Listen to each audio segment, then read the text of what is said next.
Bienvenue au Château Les Houbes, nous sommes à Bormes-les-Mimosas dans le Var, dans l'appellation Côte de Provence. On continue de découvrir le travail dans les vignes au fil des saisons. Alors en ce moment c'est les bourgeonnages. De quoi s'agit-il? Romain, bonjour. Bonjour. Tu es le directeur d'exploitation du Château Les Houbes. C'est ça. Alors les bourgeonnages, c'est quoi et à quoi ça sert?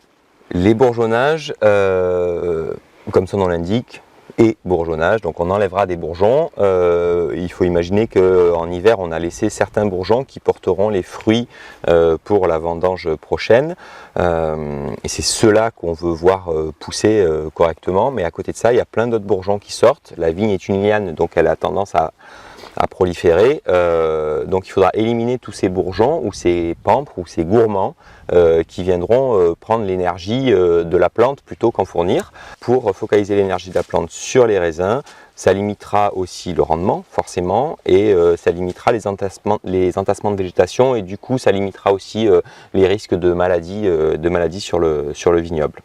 Donc de l'ébourgeonnage dépend la qualité des raisins qui seront récoltés d'ici quelques mois. C'est une des opérations importantes qui conditionne la qualité de la récolte. Oui, c'est une opération qui est manuelle, qui se déroule idéalement ici entre fin avril et début juin. La période de pousse de la vigne.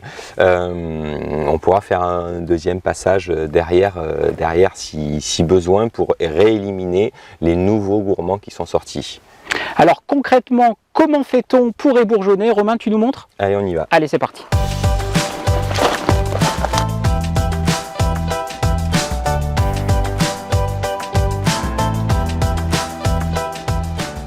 Alors Romain, nous sommes devant un pied de vigne.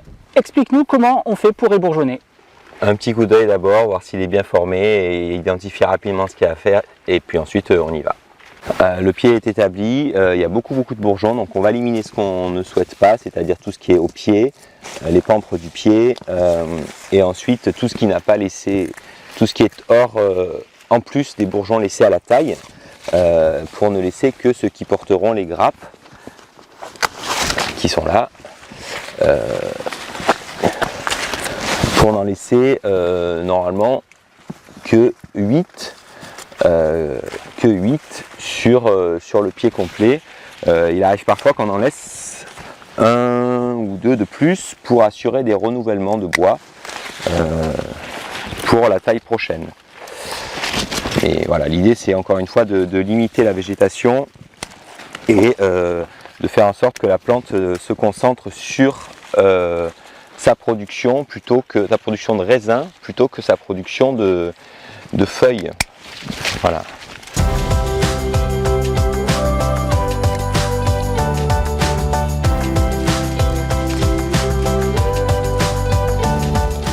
Merci Romain pour toutes ces explications. Quelles sont les prochaines étapes dans les vignes?